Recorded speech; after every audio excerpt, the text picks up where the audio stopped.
बिस्मिल्लाहिर्रहमानिर्रहीम। अस्सलाम वालेकुम। आप इंटरनेशनल प्राइम टाइम न्यूज़ देख रहे हैं। वो टेक्नोलॉजी जिसके ऊपर नाज करता था अमेरिका, आज वो ईरान के हाथ लग गई है। ईरान ने Saudi Arabia, Oman, Russia, Pakistan और सबको एंगेज करके क्या किया है, क्या बातें की हैं। और एक बात वाज़ेह हो जाती है कि अमेरिका उसकी अक्ल को या उसकी शऊर को छू नहीं पा रहा है। यानी कि ये तमाम कमालात जो हैं ये आज की वीडियो में आपको नजर आएंगे। सबसे पहले आप जानते हैं कि ईरान के ऊपर ना कि सिर्फ मिसाइल मारे गए, हर किस्म का मिसाइल मारा गया। उनके स्कूल को जो है वो निशाना बनाया गया, 117 बच्चों को शहीद किया गया। वहीं पर उनके ऊपर बंकर बस्टर बॉम्ब्स भी मारे गए, जिसके बाद कोई भी बंकर्स महफूज नहीं रहता। और ये टेक्नोलॉजी थी जिसके ऊपर नाज करता था अमेरिका। और मैं भी आपसे ये कहता था कि बंकर बस्टर के हवाले से अमेरिका बहुत आगे है। वो जिस चीज के ऊपर वो आगे था वो आज जो ईरान है उसकी लेबोरेटरी में रखा हुआ है। वो बंकर बस्टर्स जो फटे नहीं वो अब रखे हुए हैं और उनके ऊपर शुरू हो चुकी है रिवर्स इंजीनियरिंग। और ये कुछ छुपके नहीं हो रहा है। ये बंकर बस्टर कहां रखे हुए हैं, रिवर्स इंजीनियरिंग किन किन चीजों पे हो रही है। तकरीबन 15 उनकी चीजें हैं जिन पर रिवर्स इंजीनियरिंग हो रही है। लेकिन उन्होंने कहा कि इसमें बंकर बस्टर्स भी हैं। अब अगर ये हासिल कर लेता है तो उसके बाद जो सूरत हाल है इस टाइम इस बात को लेकर के इसराइल के अंदर, कैन यू इमेजिन, वो क्योंकि आपको मालूम है कि जो नेतन्याहू है वो तो रहता ही बंकर में है। तो अगर आपके पास बंकर बस्टर आ गए और आपने बना लिया उसको, और अभी क्या करने गया था रशिया, ये सब कुछ क्या हो रहा है, ये बातें बड़ी खतरनाक हैं। तो यहां पर मैं आपको इन्फॉर्म कर दूं कि आप जानते हैं कि इराकची पाकिस्तान आए, बिला वजह विटकॉफ या जो बाकी लोग हैं तैयार हो गए, जैरेड कृष्णर, लेकिन समझ नहीं है उनको ना कि ये ऐसा नहीं है। आप ये देखिएगा कि इराकची पाकिस्तान आए और उन्होंने अपने प्रपोजल रखे, उसके बाद वो ओमान गए और उसके बाद आज उनकी मुलाकात है प्यूटिन के साथ 1 to 1। ठीक है ना, मतलब सब बैठेंगे लेकिन प्यूटिन से डायरेक्ट उनकी मीटिंग है। इसमें पाकिस्तान को उन्होंने प्रपोजल दिए और उन्होंने कहा कि 3 फेज में मैं इसको खोल सकता हूं, 3 फेज में हम इसको काम कर सकते हैं, अमेरिका को ये चाहिए। इन्होंने ऐसी बात नहीं की ट्रंप की तरह कि मुझे फोन कर ले Irani, I am ready to call, ready to talk. ठीक है ना, मैं फोन उठाऊंगा, बात करूंगा। मामला फोन में बात करने का नहीं है, यह मामला this is very serious case. इसमें उन्होंने कहा है कि सबसे पहले तो आप आबनाए हुर्मुज़ मुझसे खुलवाएं ना, और उससे पहले आप अपनी ब्लॉकेट हटाएं। अच्छा, ये क्यों कह रहा है ईरान? ईरान ने आबनाए हुर्मुज़ बंद किया है ना, और उसी को फिक्र है कि मुझसे आबनाए हुर्मुज़ खुलवाएं, अपना ब्लॉकेट हटवाएं, क्योंकि ये ब्लॉकेट की वजह से ही आबनाए हुर्मुज़ बंद है। वरना जैसे ही उन्होंने ब्लॉकेट हटाई थी उसने आबनाए हुर्मुज़ खोल दी थी। आप ये देखिए, ईरान और सऊदी अरेबिया के वज़रा खारजा के दरमियान वाशिंगटन और तेहरान में जंग बंदी पर तबादला ख्याल। इस टाइम आपका ख्याल यह था कि ईरान और सऊदी अरेबिया में अब तक तो लड़ाई हो चुकी होगी, अब तक तो बात बंद हो चुकी होगी, अब तो वो जानी दुश्मन बन चुके होंगे और सऊदी अरेबिया जो है वो हमला करने की नीयत में होगा। और हमला कर क्यों नहीं रहा, ये भी शिकायत तो उसने की थी कि अब तक सऊदी अरेबिया ने हमला क्यों नहीं किया। वो आपस में तबादला ख्याल कर रहे हैं, वो आपस में बातचीत कर रहे हैं। और इस टाइम उसको कराची क्या कह रहा होगा, यही कह रहा होगा कि मैं जानता हूं कि अरब के अंदर सिर्फ तेल की जरूरत नहीं होती है, आपने तेल नहीं मंगवाना होता, आपकी सब्जियां, आपका फ्रूट, आपका अनाज, गंदम, चावल, चीनी, मकई, ये सब आती है। ये हमारे जो इलाके यहां से आती है, पाकिस्तान, इंडिया, हर जगह से आती है ये। तो मुझे पता है कहां कहां से आप चीजें मंगवाते हैं। ये पूरा का पूरा मिडिल ईस्ट ऐसे चलता है भाई। अगर आप अपना हुर्मुज़ बंद कर देंगे तो अशिया की किल्लत हो सकती है, हो नहीं गई है मगर हो सकती है, इसमें कोई इबाम नहीं है। जब हम जाते हैं ना यूएई तो हम देखते हैं कि जी ये इंडिया का आम है, ये पाकिस्तान का आम है, ये थाईलैंड का आम है, ये कहाँ का आम है, ये सब कुछ होता है वहां पर, बाहर से आता है। तो इस तरीके से मुल्क चलते हैं। तो आबनाए हुर्मुज़ खोलने के लिए इनका आइडिया बिल्कुल अच्छा है, लेकिन आप देखते हैं कि अमेरिका कहता है कि जी मैं ब्लॉकेट तब बंद खोलूंगा जब जंग बंदी हो जाएगी, जब आबनाए हुर्मुज़ खुल जाएगी। आबनाए हुर्मुज़ खुलने का कोई फायदा नहीं है। इसके बाद आप ये देखिए कि ये जो आप स्क्रीन पे देख रहे होंगे तस्वीर को भी, ये है वो आबनाए हुर्मुज़ जिसकी मैं बात करता हूं आपसे। ये है वो रास्ता जो इस टाइम बंद पड़ा हुआ है, और ये एक तरफ इसके ईरान है, एक तरफ इसके ओमान है। तो आपने देखा कि इराकी साहब जो हैं वो ओमान भी गए। ओमान खलीजी ममालिक में से वो मुल्क है जो 101% ईरान की तरफ है ओपनली, उसने एक साइड ले ली है, वो कहता है मैं ईरान के साथ हूं। तो आबनाए हुर्मुज की जो लोकेशन आप देख रहे हैं, इसके ऊपर अगर ईरान और ओमान का हक नहीं है तो क्या इस पर हक इसराइल और अमेरिका का मान लूं? क्या आप मान सकते हैं कि यहां पर उसको मैं बैठने दूं? यहां पर आबनाए हुर्मुज के ऊपर अमेरिका कहता है कि मुझे भी जगह दीजिए, मैं भी यहां पर सर्वेलेंस करना चाहता हूं, बैठना चाहता हूं ताकि बैलेंस रहे।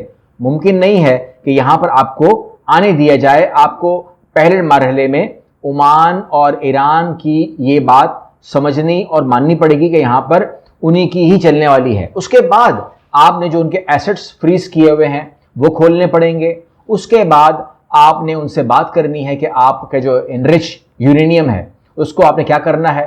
हो सकता है कि वो रशिया के पास रखवा दिया जाए, आपके पास तो रखने वाले वो है नहीं, और ईरान को लड़ाई झगड़ा करना है नहीं। क्योंकि अगर आप देखें तो दुनिया भर में जो शैतानी प्रोपेगेंडा है वो क्या करता है, शैतानी प्रोपेगेंडा जो निकल कर आता है वो ये चीज पोर्ट्रे करता है कि मुसलमान दहशतगर्द है, मुसलमान जो है वो टेररिज्म करना चाहता है। लेकिन अगर आप ग्राउंड पर रियलिटी देखें तो अग्रेसर हमेशा ही कोई ऐसा मुल्क निकल कर आता है जो मुसलमान मुल्क नहीं होता। यानी कि अगर पाकिस्तान है तो पाकिस्तान पर अगर पहला कोई अग्रेसर बनता है, कोई अटैक करता है, तो वो इंडिया होता है। यानी कि वो अग्रेस दिखाता है, उसके बाद हम उसको पीटते हैं तो वो फिर खत्म कर देते हैं। यानी कि पाकिस्तान ने कभी भी जंग शुरू करने की बात नहीं की या हमला करने की बात नहीं की। अग्रेसर नहीं बनते हम लोग, ये यूएन का रेजोल्यूशन है और यूएन के अंदर यही मामला है कि अगर कोई भी मुल्क आप पर हमला करे तो आप उसको टिका सकते हो। तो हमने उसको दिन की रोशनी में तारे दिखा दिए। तो इस तरीके से अगर आप ईरान के केस में देखें, अगेन अग्रेसर जो है इसराइल है या अग्रेसर जो है वो अमेरिका है। आप कहीं पर भी देखेंगे तो मुसलमान मुल्क ने वो नहीं किया जो एक शैतानी जो प्रोपेगेंडा है। यानी कि मैं कल एक प्रोग्राम देख रहा था इंडिया में कि एक जो स्ट्रीट वो था एंकर, वो पूछ रहा था बार बार लोगों से कि हिंदू मजहब खतरे में है तो आप उसके लिए क्या कर सकते हैं। उसने कहा कि हैरत की बात यह है कि 800 साल हम पर मुसलमानों ने हुकूमत की, तब तो हिंदू खतरे में नहीं था। उसके बाद कांग्रेस ने हुकूमत की, तब तो हिंदू मजहब खतरे में नहीं था। आज 2014 से बीजेपी की हुकूमत आई है, तब से हिंदू मजहब खतरे में है। तो ये कैसा मोदी का राज है। तो मामला यह है कि यहां पर जो मजहब का कार्ड खेला गया है उसके अंदर आप लोगों को समझ में आ गया है कि मामला कुछ और है, शैतानियत कुछ और चल रही है। अब मैंने कहा कि अग्रेसर, यहां पर इसराइल एक बार फिर अग्रेसर बना हुआ है। कहता है बड़े हमले की तैयारी, इसराइली फौज का जनूबी लेबनान से शहरियों को इनखला का हुक्म। यानी कि जनूबी लेबनान से आप निकल जाएं, हम हमला फरमाने वाले हैं, हम अग्रेसिव होने वाले हैं, हम अग्रेसर बनने वाले हैं। और ये बातें अब दुनिया में सुनी और कबूल की जाने लगी हैं कि आप अनाउंस करते हैं बाकायदा कि मैं फलां जगह के ऊपर हमला करने वाला हूं। किस पे हमला करने वाला हूं, क्यों हमला करने वाला हूं? क्योंकि ये पैगाम क्या सिर्फ और सिर्फ जनूबी लेबनान के आम शहरी सुन रहे होंगे, हिजबुल्ला नहीं सुन रहा होगा। तो आप किसको हटा रहे हैं वहां से और किस पे हमला करने वाले हैं? आज दुनिया को समझ में आ रहा है, ऑस्ट्रेलिया, न्यूजीलैंड, यूरोप, सबको समझ में आ रहा है कि ये जो जंग छेड़ी गई है दुनिया भर में, इसका मकासद बहुत अलग अलग है। यानी कि बहुत ही डिफरेंट मकासद हैं जो शैतानियत पर मबनी हैं। अभी देखिए, बरतानिया कह रहा है कि लंदन में हमारे शहरी अमरीकी और यहूदी मकामात से एहतियात बरतें। क्या मतलब हुआ इसका? कि जहां पर भी यहूदी और अमरीकी सफारत खाना हो या कोई भी उसका कोई भी चीज हो, वो या उसका इबादतगाह कुछ भी चीज हो, वहां पर खैरियत नहीं रह सकती। आबनाए हुर्मुज बंद रहने से मुझे बताइए कि सबसे ज्यादा लॉस किसको हो सकता है?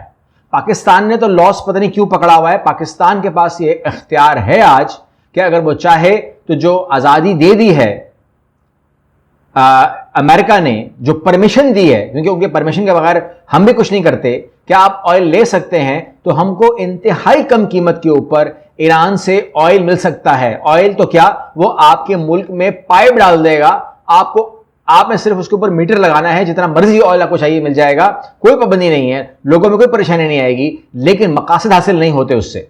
यानी कि फिर वो जो इलेक्ट्रिक गाड़ियां या इलेक्ट्रिक बाइक्स बेचनी है, शायद वो मसले खत्म हो जाएं या और जो मसाइल हैं वो खत्म हो जाएं। हमको सूट करता है दुनिया को सूट करता है कंट्रोल्ड निजाम, ठीक है। इस निजाम के अंदर ऑयल के प्राइस ऊपर जाना, लॉकडाउन और इस किस्म की चीजें जो हैं वो आपके सामने आएंगी, जिसकी कोई जवाब आप तलाश करेंगे तो नहीं मिलेंगी, लेकिन लॉकडाउन आपके ऊपर लगाया जाएगा कि you people are in lockdown situation.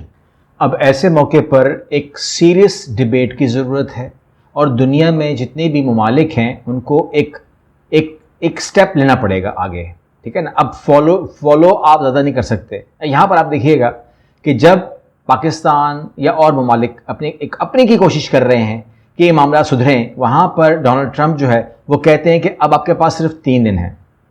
Iran से फरमा रहे हैं ईरान के पास सिर्फ 3 दिन हैं, उसके बाद मैं उसका ऑयल का सारा इंफ्रास्ट्रक्चर तबाह कर दूंगा। तो ये एक हमले के जरिए ही हो सकता है, वैसे तो नहीं हो सकता। मतलब ये हुआ कि ये हमें बता रहा है कि 3 दिन के बाद जंग शुरू हो जाएगी। लेकिन आपको भी पता है, मुझको भी पता है कि 99% कुछ नहीं होने वाला है, कि ऐसा कोई हमला नहीं होने वाला है, क्योंकि अब आम लोग भी डोनाल्ड ट्रंप की बातों को सीरियस नहीं ले रहे। हालांकि मैं ये नहीं कह रहा पागल है ये, लेकिन सीरियस नहीं ले रहे। और ये उसने खुद भी अपनी बातों की जो वुक्कत है उसको इतना गिरा दिया है कि अब ये बात मजाक लगती है कि जब ये कहता है कि 3 दिन में मैं ईरान का मुकम्मल तौर पर ऑयल इंफ्रास्ट्रक्चर तबाह कर दूंगा, खत्म कर दूंगा, मैं इनकी सिविलाइजेशन खत्म कर दूंगा, दुनिया तबाह हो जाएगी, खत्म हो जाएगी। ये तमाम बातों का अब कोई ज्यादा असर होता नहीं है, कोई ज्यादा असर लेता नहीं है। ये इंसल्ट करवाता है खुद यूएसए की। यानी कि जिस तरीके से लोग कह रहे हैं कि इसकी मकबूलियत 30% से घिर चुकी है, तो फिर नवंबर का वेट काहे का कर रहे हैं। इनको आज ही फैसला करना चाहिए कि एक ऐसा इंसान जो अपने मुल्क की बेइज्जती करवा रहा है, ऐसे आदमी को फौरन अपनी सीट से इंपीच करना चाहिए, रिमूव करना चाहिए for the betterment of USA. ये ईरान की बेइज्जती नहीं कर रहा, ईरान को कुछ नहीं होने वाला। जो 7000 साल से कायम है तो वो अल्लाह की वजह से कायम है, अल्लाह ने कायम रखा है उसको, और क़यामत तक कायम रहेगा। तो ये आदमी जो बातें करता है, जो एक ही रात में सिविलाइजेशन को खत्म करने की बात करता है, तो ये किसी को डराता नहीं है, ये किसी को धमकी नहीं दे रहा, बल्कि ये सिर्फ और सिर्फ अपने मुल्क की बेइज्जती करता है कि जहां उसके पास एक स्टेटस था सुपर पावर का, अब वो देखा देखी अगर आप देखेंगे तो वो सुपर पावर जो है, मुझे नजर ये आ रहा है कि जैसे ईरान ने कहा भी है कि आने वाला वक्त अमेरिका का तो अब नहीं रहा, क्योंकि अब उसे डर लगता ही नहीं उसको। कहते हैं कि चीन जो है उसको ये मुकम्मल तौर पर इख्तियार होगा कि वो दुनिया को लीड करे। अगली वीडियो मिलते हैं। अल्लाह हाफिज़।